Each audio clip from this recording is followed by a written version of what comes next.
Hi, everybody. I'm Julie Joyce, your host for the Semrush webinar series, Show Me the Links. And today we're talking about enterprise link building. So I'm very excited. We've got a lot of topics to cover. We've got a lot, I think, that will apply not just to enterprise clients, but to anybody, really. So my guests today, I have Hannah Rampton, David Farkas, and Ross Hutchins. So if we could start, I'll let everybody introduce themselves so you can hear a little bit more about them. Hannah, do you want to start?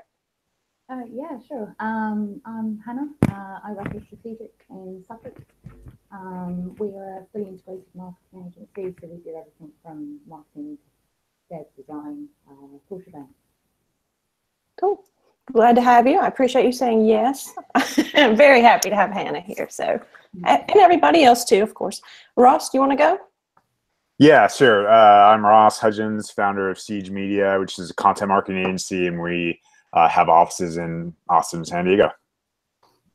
That's cool. So how long have you had Siege? Because I think when I first met you, you didn't, did you? Yeah, it's going on more than 6 years now. But, oh, wow. Yeah, I've been blogging on the side for a long time, and yeah, Siege for around 6 years, yeah. Well, congratulations. I'm glad to have you as well. Yeah, You're actually the inspiration for the topic for this webinar, so that's pretty cool. I don't screw it up, yeah. And David, I guess we'll have to let you talk now. David Farkas with the Upper Ranks. We are a link building firm, so we originally started off offering more general SEO services, and over the past 5 years, we've basically more or less phased out most aspects of the other SEO services we offer, and now we're just focused on building links, and our entire team is revolved around the link building process. So we have a prospecting team, we have outreach team, and we serve a wide range of clients, but I definitely say that our enterprise clients, just because of the scope of the project, are by far the most challenging and rewarding. And I'm definitely excited to be here with you, Julie, and Ross and Hannah to share some notes, and big fan of you all. Cool. Well, I had a question because I had been talking to Hannah since she does a lot of development work. You know, we're link builders. She's done a lot of that stuff too, but she's got a very technical background. So I was wondering if you could each tell me how you got into SEO in general. So David, you want to go with that? Yeah, I mean, I got into SEO around 9 years ago. I had sort of a side business that I started, and I built a website, and I hired someone to do SEO, and after 3 months, I'm this is ridiculous. And I saw what he was doing, and that kind of drew me into the industry. And since then, there was no turning back. I basically just took the ball and ran. Oh, cool. That's cool. What about you, Ross? How'd you get into the field? Yeah, I was just a business marketing major and worked scanning documents in college for a pharmaceutical company, and the owner was nice enough to just say, market my website. So I started Googling some stuff, saw SEO as a thing, did terrible SEO for their site, but learned through that and got an internship with Sujan Patel, who's well known by a lot of people, cousin of Neil Patel, and he really helped me out and got me going over time. Okay, that's cool. What about you, Miss Hannah? Yeah, mine was one of those very natural evolutions as well. So it was actually, I was really lucky to find it so young. It was my first job really out of education. I worked for, they're actually a PAYE agency for freelancers and contractors. So little did I know, I was actually really close to the area I wanted to be in. But it was one of those things, I was in-house. I mean, we're talking sort of 2005, 2005. And we needed more business, and people were searching for us on the internet. So I had to pretty much self-teach myself what is SEO, how to get the website ranking. I needed to go after the term umbrella companies, which is just incredibly random as a term because it's nothing to do with umbrellas in the rain. But yeah, the rest is history. I think after 6 months, I just loved it. I couldn't even think of anything else. And sort of all my account management duties sort of fell away. And that was it. I was there sort of 3.5, maybe 4 years, and then I just left the agency side. I needed to really tune into more clients. I loved in-house, living and breathing one thing, but no, I needed to get my team stuck into it. So through the nest, and the rest is history. I've been doing it for about 10 years now. That's amazing. Oh, cool. Well, I'm going to dive right in because we've got some questions. What exactly do we mean by enterprise link building? So would anybody like to take that? Just explain what it is that we're talking about today. Ross, you want to take that one? Yeah, sure. I figure it's worth mentioning. A few people in the comments said you were a little quiet there, Hannah. Just FYI. But yeah, I guess my definition, at least how I think about it, I mean, obviously tools like Semrush and others are great where you can just go and see the traffic value for a site. So I think reasonably, if you go to a site and they have a traffic value of around 1 million per month, I think that's probably a pretty good quantitative benchmark that this is a company doing a lot of money with search, just enterprise level. There's probably more specific definitions, but from an SEO point of view, I like to think just obviously a lot of value in their traffic, a lot at risk as well. And yeah, around that benchmark, or even 500,000 or above. I mean, that's a very big business and and that's normally how I think of enterprise. Okay. Anybody want to add to that? Yeah, I'll sort of jump in. I mean, for me, it's association really. So large turnover, large budgets, sort of large everything. So that's kind of the way I oversimplify it. But staff, platform, the lot, it's just a scale of really what you're tackling and accommodating that. Okay. David, you want to add anything? Yeah. You think they covered it? So I think that more or less like what Hannah and Ross are saying in terms of, large sites, a lot of pages, big budgets. They're looking to run sizable campaigns. But within an enterprise, like there could be two types of companies which have two totally different set of dynamics. So like you could have some companies that we deal with where they've been around for a long time. They're like a well-known brand. So they're like more established. And then you could also have like startups where like, you could have a well-funded startup that has equally a large budget and is actively looking to invest. So these two different types of companies will have two totally different set of dynamics that you're going to be dealing with. So just as an example, obviously the established company will likely already have a mature website with a robust backlink profile and probably ranking pretty well for some competitive terms, whereas like the newer startup, you're most likely going to be dealing with a newer website, whether it's a year or 2 years old. Obviously, the potential is up to the sky. So there's like a lot that you could do over there in terms of making your impact felt. And they're going to have a leaner backlink profile. So they're kind of starting from ground zero. So I kind of put enterprise, I think they would both fall into the category, but they have two very distinct circumstances. Okay. That's a good point because, I wouldn't have even thought about it that way, but you're right with like a very well-funded startup. So very good point. All right. With link building for big sites like these, what are the most important on-site factors to examine? And do you think things like meta descriptions and titles are important? Who wants to go first with that? David, I think that enterprise clients don't get a pass on on-site optimization or anything else for that matter, just because they have a big budget. So just like any other website, like the fundamentals, meta descriptions, titles, H1s, H2s, quality content, optimized content. I think everything else that we understand goes into a sound on-site infrastructure would apply to them equally as well. Hannah, you want to jump in? Yeah, no, absolutely agree with you there. Obviously, you do need good foundations for anything that you're doing. So there's no point, there's less value in building loads of links to a page that's just not going after what you need, isn't structured in the way that you need, isn't targeting what you need. Obviously, you get everything aligned first, and then you can really build towards it. But it's simple things, canonicals, are you building to the preferred version, cannibalization? I mean, there's all these things to factor. So when we get the on-page and a technical, right, yeah, absolutely important, and I don't think it should ever be overlooked. Oh, Ross? Yeah, from our point of view, I mean, we come from the content marketing side, so a lot of link acquisition for companies are for those bigger sites. And one of the things that commonly comes up is that their blog is on a subdomain. So structurally, we're very early looking at that for a new client because enterprise businesses will often segment that off for security reasons. But as many of us know, there's a lot of case studies today, and there might be different opinions in this group. But I've seen several times, time and time again, if you move to a subfolder instead of subdomain, you see increased lift. So that's something we recommend commonly, and also just the setup of the blog or wherever the content's going to be hosted for a bigger site. Oftentimes, a blog is an afterthought, so making sure there's internal linking properly set up there is definitely a consideration.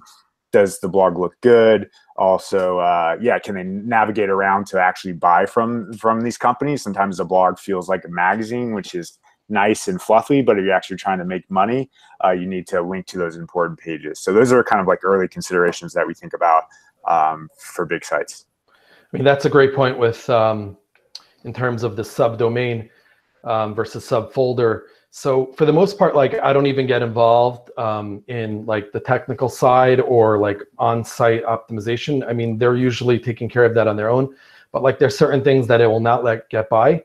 And like the subdomain is just one of them. And we deal with that all the time. And like, you know, the fact that you have to pull out teeth to get them to do that. And like almost every single time it works. I mean, that's something that you look at it. It's like, I've never seen it not help a company, especially when they have all these great links and they're scattered between the blog and then their main domain. And like, come on, you know, get your act together.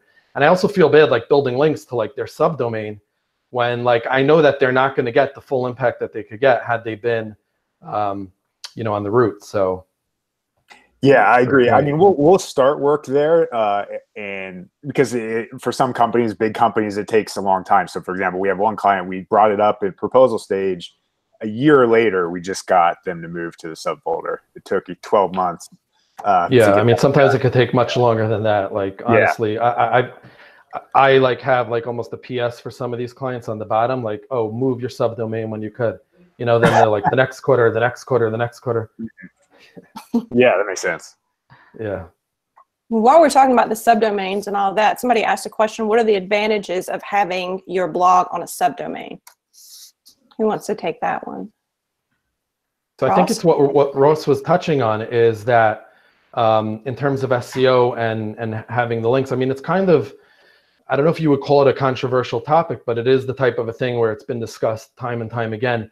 But I feel the general consensus, and this is what Ross was alluding to as well, is that if you have everything on your root domain, you're sort of consolidating all of that authority into one root domain. Whereas if you would have like subdomains and things like that, so you're not going to have the authority and sort of the link juice, if you will, flow throughout the site. But I'll let Ross.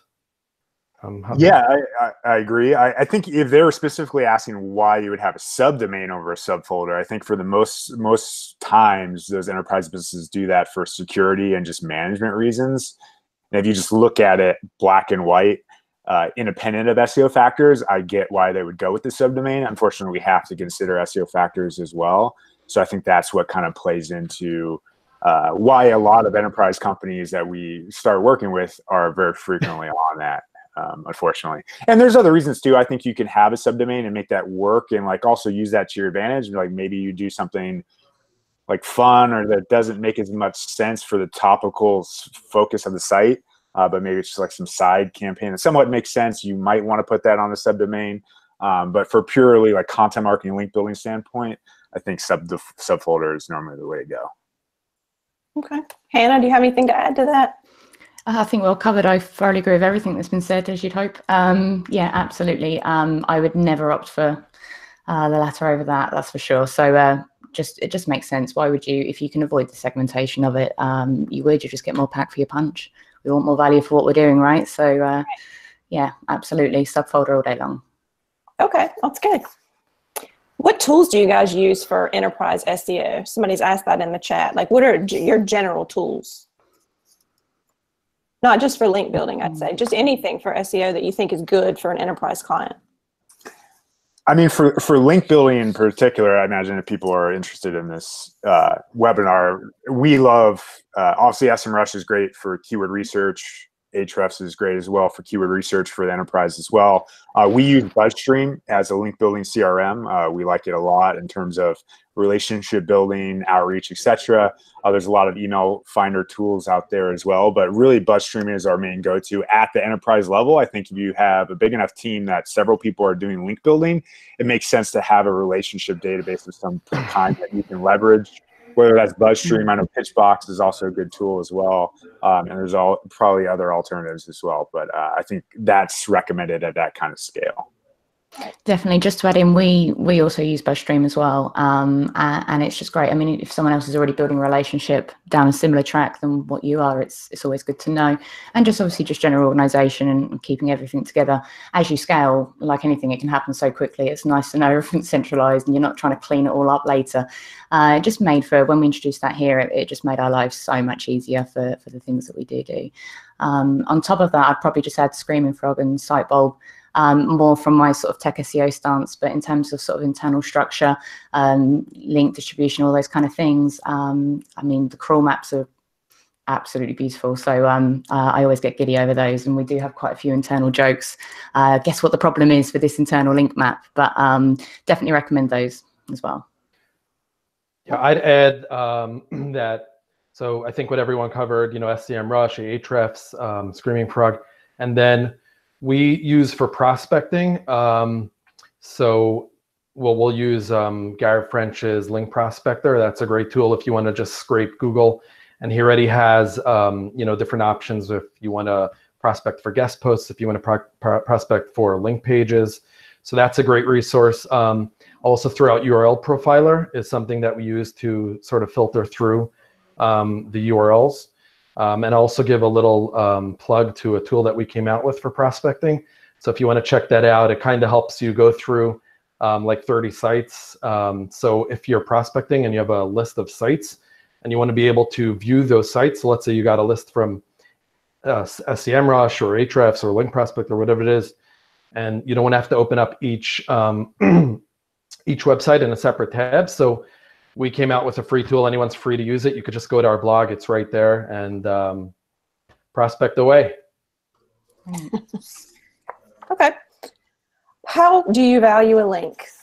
Who wants to take that one? That's a big one. So do you use a specific set of metrics? Do you kind of go by your gut? And think about this for enterprise clients, not like, you know, you're just building for a mom and pop shop and you know what you need to do. But how would you value a link?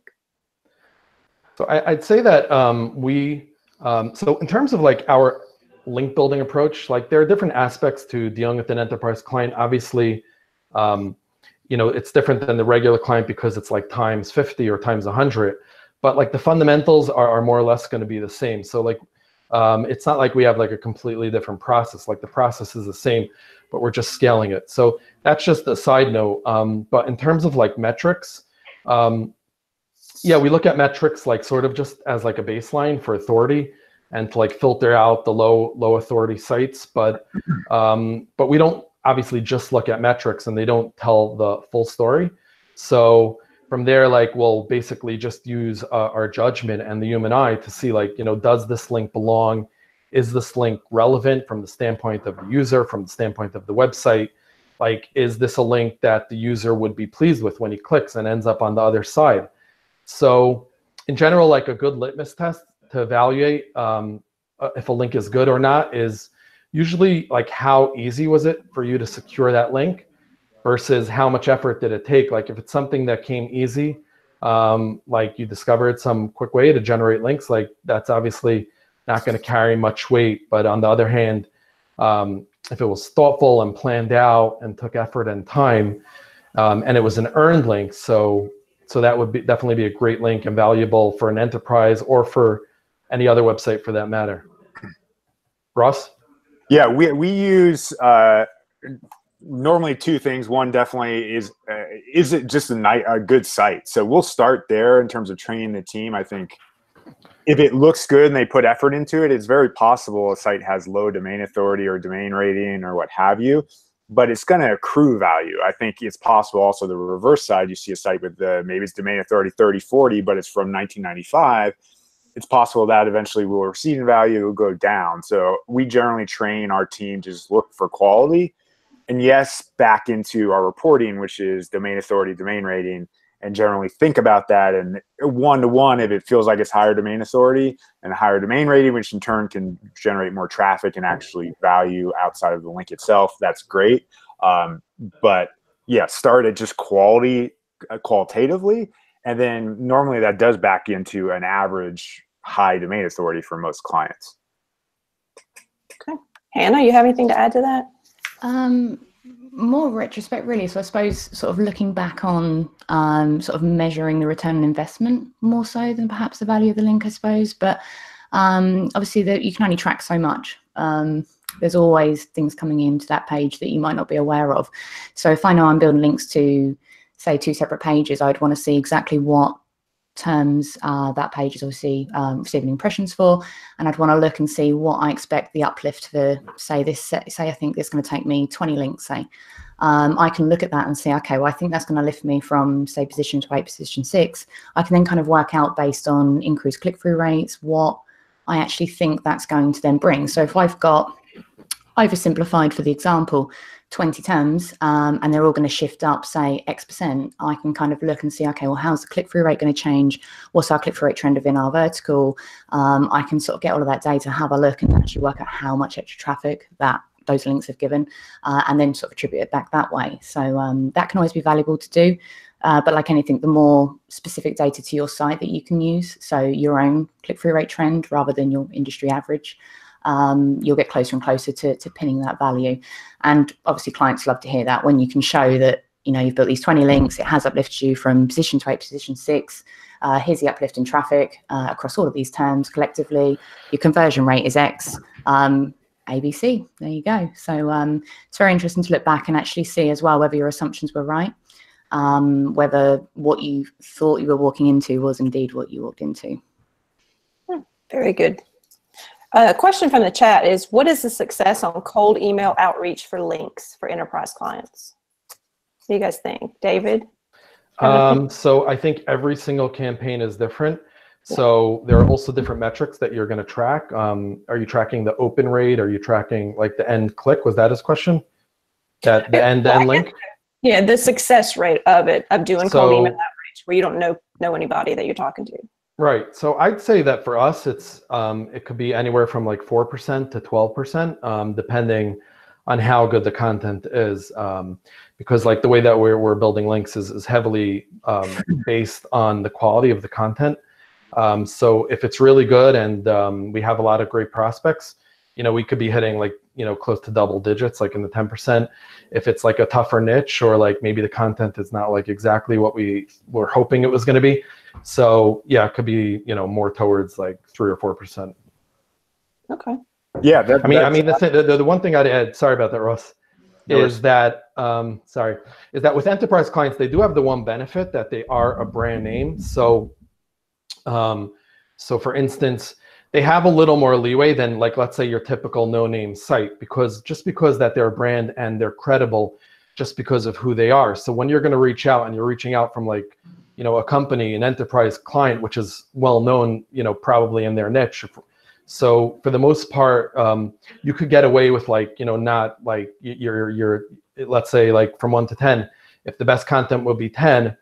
So you may be able to get away with like an 8, or if you're like your outreach is not like, you know, the best, you could get away with a little more with enterprise, but otherwise, yeah, those are more the numbers. Sorry about that, Russ. Yeah, no, I agree with you. Some other things, I think those are general. I would agree with that benchmark of range for people. Going back to BuzzStream, another thing that's useful, I like BuzzStream because it'll show you like open rates and also click rates and then close rates. So you can kind of see that funnel and see like, did I write a bad subject line? So it's not just what is the close rate, but is there something that's not compelling about my subject line, something that's not compelling about my email, and is there something not compelling about my content? That can also all inform that end close rate. One thing specific for enterprise that you can get crazy close numbers is some big brands sometimes get a good amount of unlinked brand mentions. So we found, depending on the brand and how positive it's received or thought of, you can sometimes close 50% of emails that are unclaimed brand mentions or unlinked brand mentions, that is, just from reaching out to them. And that's but depending on the market, there might be only like 2 or 3 of those per month. Other brands that are just massive, or maybe they have a physical presence where they just don't get linked for whatever reason. I've seen it as high as like 30, where it's an insane close rate and a huge number of links. And unfortunately, that's really, really rare and not common, but it's still nice when it happens. Not from the Times. So. What's that? Julie knows the Times. Yeah, there was a big thing on Twitter with a woman from the Times, I believe, complaining about PRs asking her for links. And then some SEOs got upset. I had the point that I think links where they should be are really good for, if a user has visual difficulties, there are loads of reasons to link. So that was just a big kerfuffle. This is actually a question from the chat that I have the same question myself because I've run into this. What are some strategies for clients that already have tons and tons of links coming to their homepage and you're employed to do link building on them? I mean, I've had that kind of like, well, where do we go from here? Anybody want to take that one? I think one of my favorite strategies that I think is really underutilized is if they have a ton of homepage links, but something about that site is there's a lot of products or focus, you can audit the homepage and do link moves. So an example might be Airbnb. Someone just links to the Airbnb homepage all the time, but if you actually segment through that, you'll see maybe they were talking about Austin 3% of the time or other sub-locations. You could go to those people that hopefully are speaking positively of Austin and Airbnb and say, could you link to the Austin vacation rentals page instead to get that? Because obviously it's hard to get category links or product page links or whatever you might define it as. So I like that auditing process to kind of refunnel the equity in more important places. Although the homepage can definitely be an important place depending on the market and site as well. Okay. David, you have anything to add on that? I mean, I would just add that, I mean, the links to the homepage are not a problem, but if you wanted to bulk up links to deeper pages, why not start developing some content? And if you create content and then you start reaching out for that, so then obviously you'd be able to get links to other pages. So I don't know, was there a question that they don't want the links to their homepage? I don't think it was that they don't want that. Like, I mean, then it's pretty obvious. Yeah, just build out content and build out something which is a linkable asset, and then just start reaching out, and you could start funneling from there to the lower funnel pages as well. So there's a lot more to work with a piece of content than just the homepage. With the homepage, like obviously, you could do what Ross said, like unlinked brand mentions, but other than that, really, I'd say the best move is to work on content and have something that supports your outreach. Okay. Hannah, do you need to add anything to that? I don't know if that's kind of your area. Always a technical SEO layer, but I was just sort of reflecting on the fact that if you've got that many links going to your homepage, then even more so to make sure that your internal structure is right and your internal linking is right, just so you're not, it doesn't really apply to the homepage, but more so as you get deeper, but just so that you're not hoarding equity and it all flows to all the areas that you want it to, really. But to be honest, being the homepage, it's a little bit top of the funnel, but certainly more. You'd want to make sure that your most important pages are linked to from the homepage, irrespective of whether all your links are going to the homepage, but more so as well. If you've got that much coming in, let's make sure it's going to the right places as well. Okay, that is a perfect lead in to my next question, which was inspired by you and your internal link thing that you showed me one time. Oh, yeah. I'm still so impressed by that. How important is your internal link structure? You want to take the lead on that one?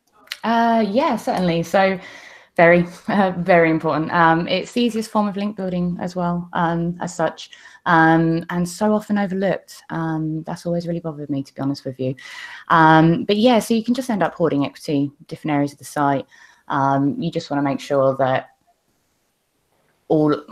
obviously you want your internal architecture to be right, but you also want to make sure that the internal links that you're placing are where you want everything to be going. So it's just being aware of the whole.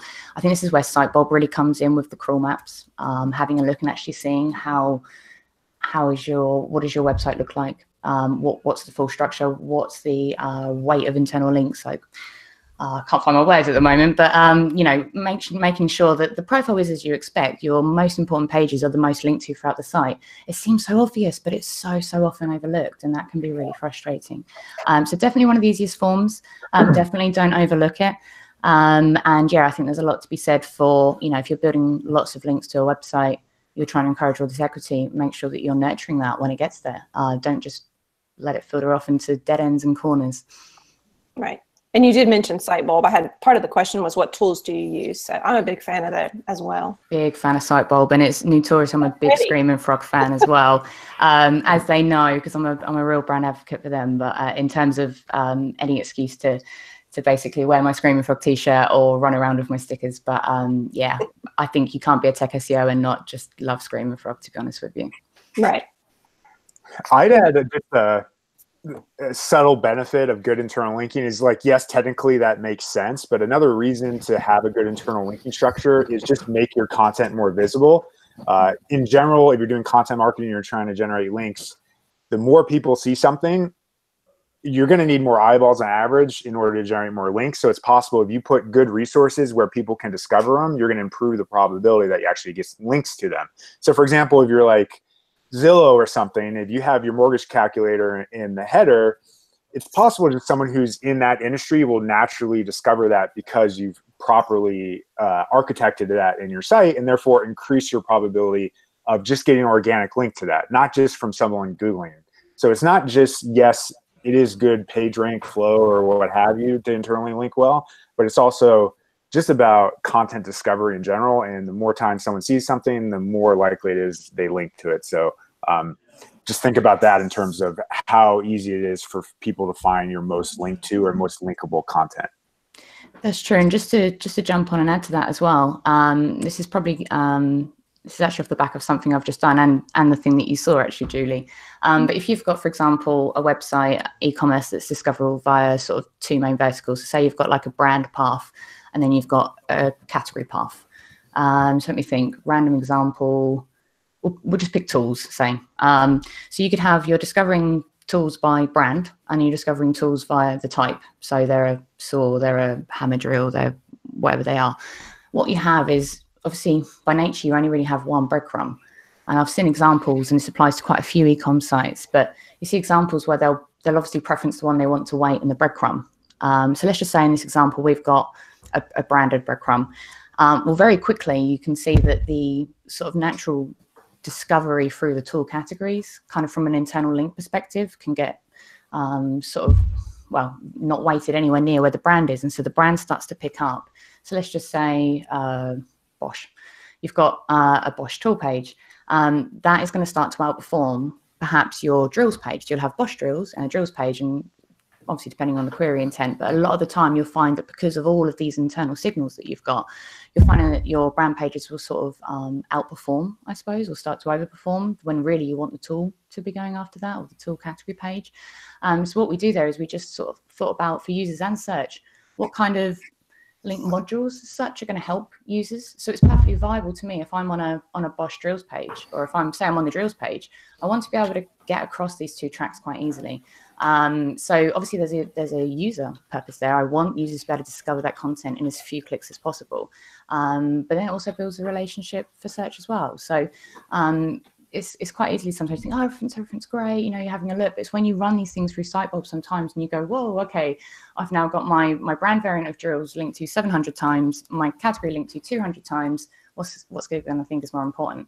And so, you know, it wasn't a case of, oh, let's go through and add all these internal links and try and catch up. It's not about that. It was just, okay, well, let's look at these pages. How can we enrich these pages? What can we introduce that's going to help the users and help build these relationships? And so very quickly, a quick module on each respective page, sort of mirroring its other self, just completely balanced the link profile, made everything uplift, and got really good results from it. And I've done a similar thing on quite a few e-commerce sites over the time, different examples, different purpose. And there isn't obviously a one solution fits all. It's very bespoke to them, how their products, sort of the relationships in between them, how users would want to discover them. But I think it's worth factoring that. I think, you know, taking a fresh eye look at how users are discovering your content, you very quickly see where the shortfall is, and then run that through your normal tools. You can see where it is from a numbers perspective, and you kind of bring the user need in with the search need, solves both problems. Hannah, you need to start writing. Seriously, seriously, what a great answer. Does anybody have anything to add to that? I couldn't add to that. There's no way. All right, Ditto. well, Okay. I have another couple questions from the chat. Do links from articles submission sites still work? Who wants to take that? I'll take a stab at that. So I think that I believe that like article submission sites, so they mean like the old time article submission sites. Yeah, I don't know. That's kind of been out of it for a while. Right. I thought initially when you asked, like maybe they were talking about like guest posting or something. So Okay, gotcha. It's nothing yeah.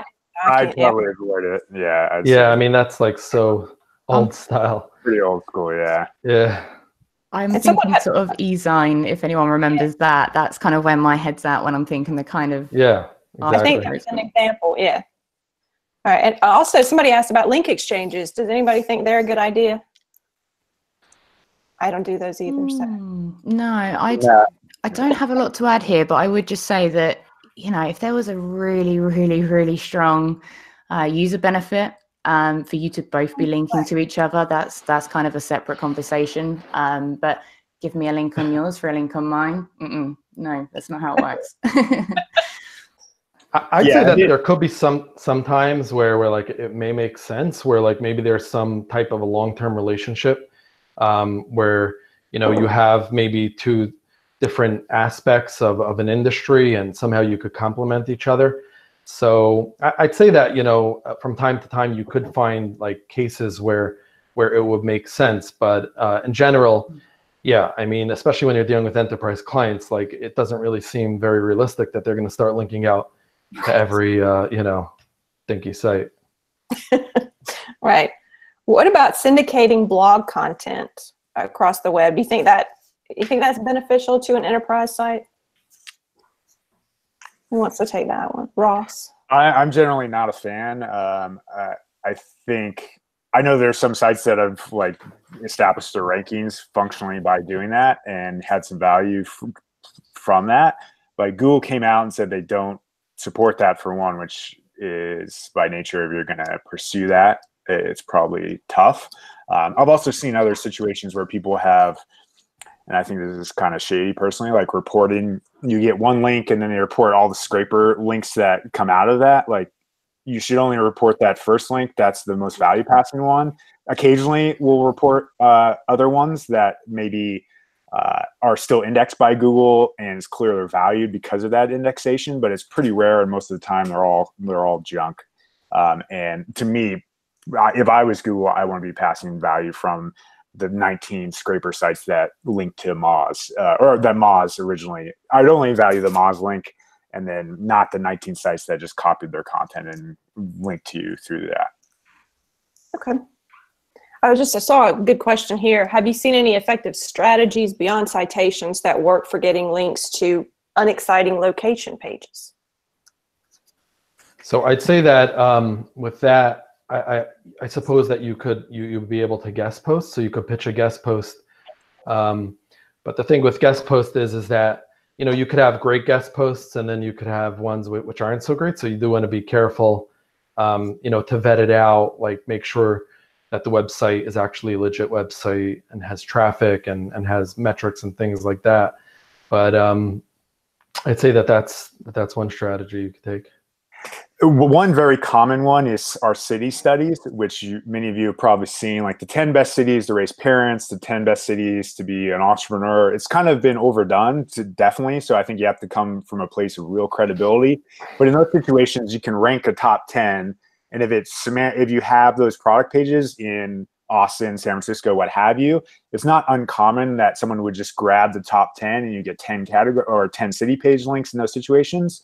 And also, if you're pitching city-specific news outlets, say Austin is #1, you'll have a paragraph. In that paragraph, you can link to the Austin page. And it's a good chance if you're pitching Austin outlets that they'll grab that paragraph and then grab that link as well. So you'll get those links and also the internal linking flow through those. But I would just generally warn that you can look at, I think I mentioned Wallet Hub. They've done a lot of that.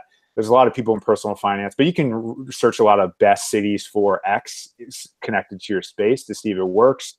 But it's been overdone. The city-specific news outlets are used to getting those pitches, so I'd just be warned that don't make it a huge part of your strategy, but that's one thing I've seen work in the past.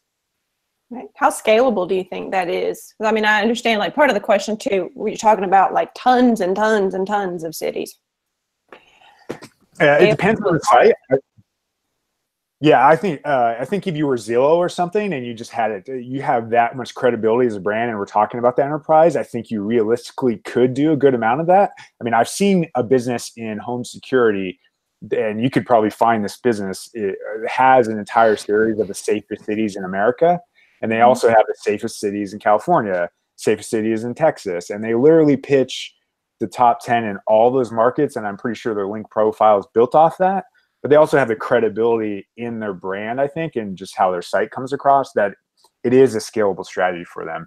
So it's possible. I do think for most business, you're right, Julie, that it's probably more of a one-off thing than a everyday thing, unfortunately. But yeah. Yeah, that's a tough one. Somebody had asked earlier, when I know we had mentioned like the Times fiasco thing. Is it appropriate to ask large businesses to update links on old articles? How do you guys feel about that? I'd say, yeah. I mean, yeah, I generally Inappropriate.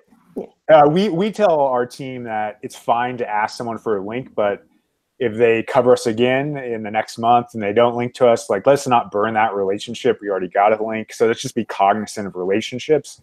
Also with that, brands, especially in the enterprise, do they have a relationship with CNN? In that situation, us being a PR agency reaching out to them could get you fired by that company, right? Because it's bigger than the link at that juncture, and it's possible. Hopefully, they've linked in the past. So I generally proceed with caution. Ask their PR team if it's okay to link to reach out to them before you do.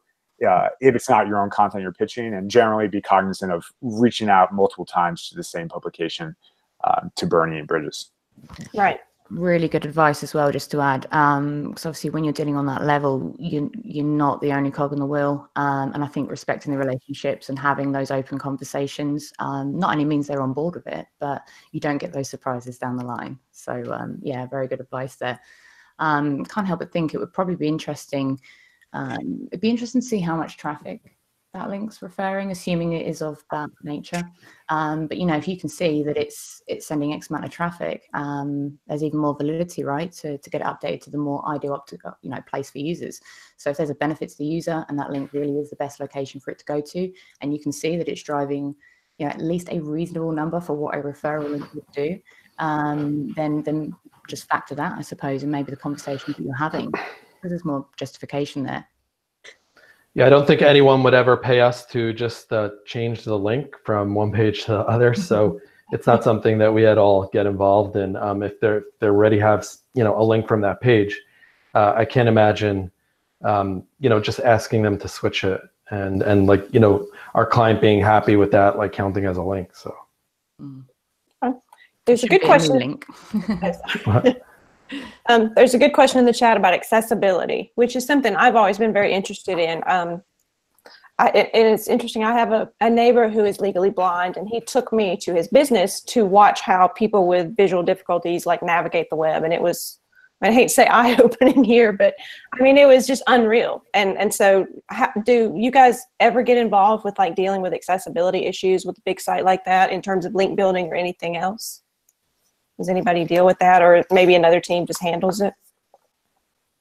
So, yeah, just to jump in, I think it's not something I've had a lot of experience with beyond sort of the standard tech SEO accessibility sort of aspects, but I do think, and I've long felt this, I've felt this for many, many years, even without the exposure that you've had, Julie, that it needs to be taken more seriously. It just really does, for lots of reasons. And this is so much more than alt text on an image at this stage, as you've probably seen. I think it is important for us. You know, I don't add alt text for SEO benefit. I do add it for the users. That's the truth. And I just think that there's definitely needs to be more awareness. I'd be very interested actually to see something like that in what of the top challenges they face, how we can help them, and just generally round that up as a core focus. I think that would be very interesting, rather than having small accessibility pieces coming into a bigger. I'd just like to see it really focused on. So if anyone fancies taking that study, that would be great, but not taken seriously enough. And I think what we do isn't enough. So yeah, definitely need more. I'd be intrigued to see what you saw as well, Julie, to be honest. Oh. Perhaps that could be insightful if someone could actually record that and translate that as best as possible to us to help us see. I think opening people's eyes, it's usually that causes change, right? So if you can make people see, make them feel, then make a change. Yeah, good. Another really good question, because I always struggle with this, is how do you make your emails stand out when you're doing outreach? Because, you know, these businesses are getting tons and tons of emails every day. Anybody have any good strategies or bad Well, ones? what I alluded to before, I think, is a little helpful. So when you are dealing with an enterprise client, like the fact that, well, if you use, like, let's say a branded email, so right there, you know, if it's Dave at whatever at Zillow.com, I mean, that's going to catch someone's attention, and you send the personal email. So right there, you've opened up a conversation. They're a lot more likely to A, open that email, and B, take you serious. So yeah, I mean, in terms of like the actual like content of the email, it would be no different than a regular campaign that we would run, in which we would express the value to them and why they should link. We try to customize it. We also, if we ever find any errors or things that are wrong with their website, we'll always point that out, whether it be a broken link or something else. So that usually also, when you're helpful, that helps as well. But even, you know, these enterprise clients, usually they start off on the right foot. Right. Yeah, I would agree with David. I think if you have the right brand that has a positive affinity, having a brand email, it can help. It's also worth noting in general with brands is like, you better be careful of who you reach out to, set those standards up front, understand what the PR team wants you to not reach out to or reach out to. Because those are considerations that don't really exist at the small level. Is like, there isn't risk of outreach. Like, there's brands that get called out and have gotten called out for bad email outreach and spam. So make sure if you are representing that brand, you do so in like a great way. And similarly, like on the small side, I think you probably could get more aggressive with follow-ups and stuff like that. But if you're representing a huge brand, you can't aggressively follow up 4 times in email outreach. You're going to get fired most likely if you do that. But some of the clients, yeah, go ahead, David. Sorry. No, I mean, I totally agree with what you're saying over there in terms of like, I mean, that's the thing with an enterprise client. When you're reaching out, like, you are representing them. So like, their reputation is like first and foremost. And then that's the thing. So when you take on such clients, you actually have to give them the confidence that, like, you know, you're going to communicate professionally. You're going to be able to convey their message. So, you know, understanding what they're about, what their brand message is, and things like that. That's really important with enterprise clients. Just, you know, being able to take their brand as seriously as they do, and the way you communicate. Yeah, I mean, you can't get crazy with follow-ups, and you definitely don't want to leave comments on people's sites, you know, asking for a link. And Julie knows what I'm talking about. I don't know if anyone else saw that. I mean, imagine that would be like an enterprise client. Like, you would lose that client. You know, that would be ridiculous. Right. And, you know, I'm sure that's actually still very common. That's why, you know, I asked Giselle, like, is this from 2006? Because that's the way, right, you know, to happen. Well, I'll tell you a quick anecdote. I have a client who, you know, I always say, make sure your emails are good because somebody could publish them. These people actually linked to the client and they put their email in it. Like, the whole little email is at the top of where they linked. They, you know, put up a new post and they just include, like, this was such a nice email from so-and-so, and they include the whole thing. So, yeah, I've seen that also around, and sometimes it could be like pretty ridiculous templates that I've seen. I've seen a template that someone posted where they said, like, they're reaching out with the resources of their dad, who passed on his favorite resources that he used to use, like, on a daily basis. Would you mind posting it on your site? And they put the entire email, and they'll write the email address. And I've seen it. I think I may have shared it with you, Julie. It's a while back, but yeah, you got to be careful, because whatever, you know, you email, I mean, it could be out there, and you have to be thinking, like, you know, I'm representing this company. Like, right, if it ever gets out there somehow, some way, I want them to be proud of the way that, like, I communicated and I represented their company. So, right. And to answer that person's question that wanted, other than be a big brand to stand out in the inbox, our structure that's worked for us is content type for a subject line formula. is content type for the website name or person.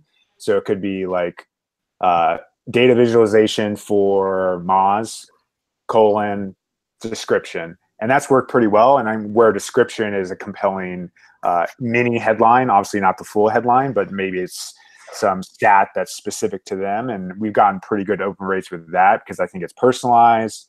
It tells them what to expect, and you can still write something compelling in that subject line with that formula.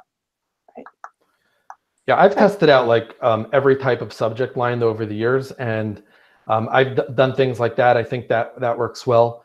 Sometimes we have a lot of success, like making a really short subject line, but something which would relate somehow to the content, and we could really get someone pulled in like that. And once they open it, like then really the ball's in your park, and you have to be ready.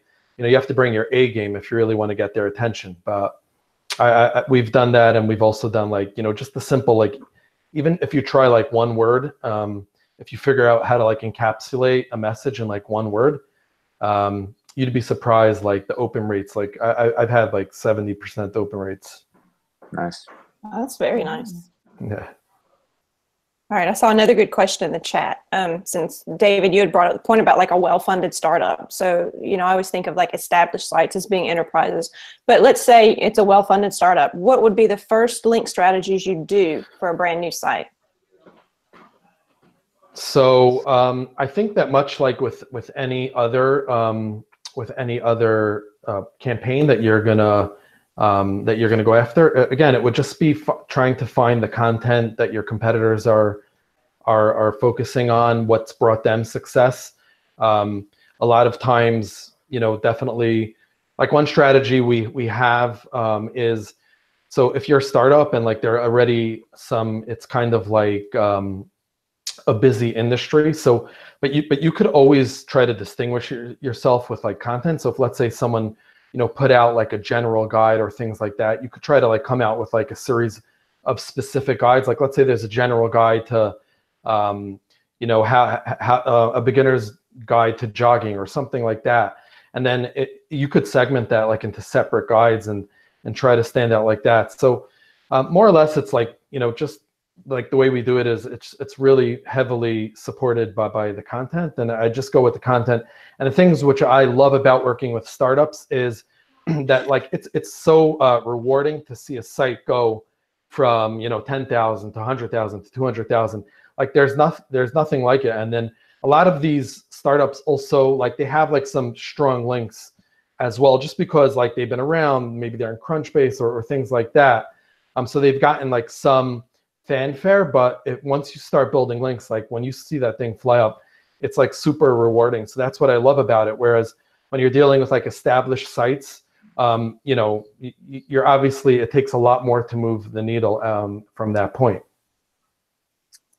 Yeah, what we like to do is look at competitors for sure and see if there's like any common like link building magnet that exists in that market to set up first. So some industries have some like top funnel keyword driven things that might not even be promotable from an outreach perspective, but if that client has that hosted on their site and they at least have some capability to rank for it, if we set that up month one, we'll start increasing the link velocity for them in like links or in months 4, 5, 6, where they start ranking for that, which they obviously like. So an example of that, just a high level, like we have a post on the best infographics on Siege. It's top funnel, doesn't really generate any leads for us, but it's the kind of asset where a ton of people link to it organically, just finding it via Google. And you can find that just by Googling that keyword and then seeing who's linking to, how many people are linking to around the top 5 assets. If a lot of those are 40 plus links, that's probably a good chance that there's a high organic link ratio, meaning if you set that up early for a client, you'll probably have a higher cost per link in month 1 and 2, but you'll have really great numbers in 5, 6 ongoing, and also top funnel brand value because you set up these assets just organically that acquire links without outreach. So that's our kind of day one process for most clients. Okay. Yeah, go ahead. Sorry, no, I'd add to Ross also in terms of like infographics and things like that. It just got me thinking that another thing that we like, I'd say we recommend or for like startups is, I mean, and you really want to stand out. So in terms of standing out, so yeah, you could come out with specific guides, but another sort of a hack that we do is we may like recommend, like, let's say there's something that did really well, but it was like a long form content. So we'd recommend them switching up the format and then like maybe coming out with a nice infographic of the same sort of a topic. And then like vice versa, if let's say, you know, they had someone who was ready, you know, who did really well with like an infographic, we'd recommend maybe coming out with a longer form guide. So like that, it's not like you're just trying to one up the competitor, but you're actually trying to stand out. And, you know, different pieces of content are going to appeal to different people. So you may have like, you know, half of the population like loves like, you know, nice visuals and bullet points and things of, you know, simple to digest format. Whereas you have the other half of the population where they're more into like, you know, in-depth, long form type of a content. So, you know, just trying to like stand out like that. Whereas you're not just like trying to piggyback off of them and try to one up them on their content could go a far way. Right. And Hannah, I would imagine kind of with your specialty, you might have some things to say about, you know, internal linking, optimizing the internal anchor text, all of that. Do you have anything to add to that for a new site that's starting out? Well, you've got an opportunity to get it right from the first time, haven't you? So don't waste that opportunity. No, I think we are very fortunate here where we build pretty much 90% of the websites we work on. So we have that involvement really early. That's completely new to me. And it took a little bit of getting used to, if I'm honest. There's none of this, oh, here's your audit, this is what you need to do, and then chase the funnel for 6 months. If I want that change, I log in and I make it. And it's a whole new level of freedom. I didn't have that before, if I'm honest. I was sort of subject to, well, you can imagine, I'm not going to log into some of the largest websites in the UK and start changing things. So where was I going with that? So yeah, we get the opportunity to build it right from the off, and we take that very seriously. We have a discovery phase. We do our keyword research when we actually scope out the site. These are factored in the very earliest moment for lots of reasons. So I'm very blessed, I suppose, at the moment to have that set up. I certainly didn't have it for a lot of years. You're usually having to go back and then fix something that's been well bedded, and it is hard. It's harder to justify taking the whole internal structure, re-engineering it, and then having to justify it and, you know, put it across there, make the business case, you know, what's the return on investment going to be? How is this going to work? And there's some risk there if you don't get that right. Whereas if you're building it from the new, really do factor your keyword research. How are people searching for your product or service? People think they know their own business when they want to create their menu structure. But I can assure you, users never cease to amaze us. So I think doing the research, investing perhaps just that little bit heavier in that early touch point could save you a lot of time down the line. So in the context of new sites, hopefully I've answered that okay, but definitely don't skip the research. Even if budget's tight and time is tight, you know, even if you just can only go sort of as far as understanding the patterns and verifying with some data rather than having the database of the century, fine, but make informed decisions, please. There's actually a question for you about this in the chat, Hannah. You think the menu anchor text from main hub pages overrides the anchor text of internal links or the same pages on the home page? Are you seeing that question? Sorry, whereabouts? Oh yeah, do you think not so much overrides. I think every link's got its own signal at the end of the day. If you've, you know, your menu is visible site-wide, so that anchor text is seen on every single page within your menu, and then the internal links that you've got really are your opportunity to add some more meaning to that link in different ways. So you wouldn't necessarily always use the same internal anchor text for a link, depending on the context of how the link is used, right? If you're linking that on a category page or, you know, some content at the top of a category page versus a blog post, I would expect that context to be different. So I think, you know, your menu needs to be that the absolute optimal, what you know it to be for users, search, etc. And then you've kind of got this other opportunity across the rest of the site to look at the context and think, okay, well, what's the best anchor text to use here? And this isn't about manipulation. This isn't about, oh, I need 80% this and 20% that. It's not. But your menu, you don't have freedom over. So enjoy the freedom you do have everywhere else. So I don't think they override so much, but they're two pieces of the parcel. I think careful consideration for both is very important. Good answer. We have 1 minute left, so I don't know if I can get it. I can't believe it. A good question I can ask. I guess the last one I could end with, how can we apply these enterprise ideas to smaller sites that have a lower budget? Anybody has a quick answer for that? I think the fundamentals are the fundamentals. Create great content, outreach like a professional, and go get those links.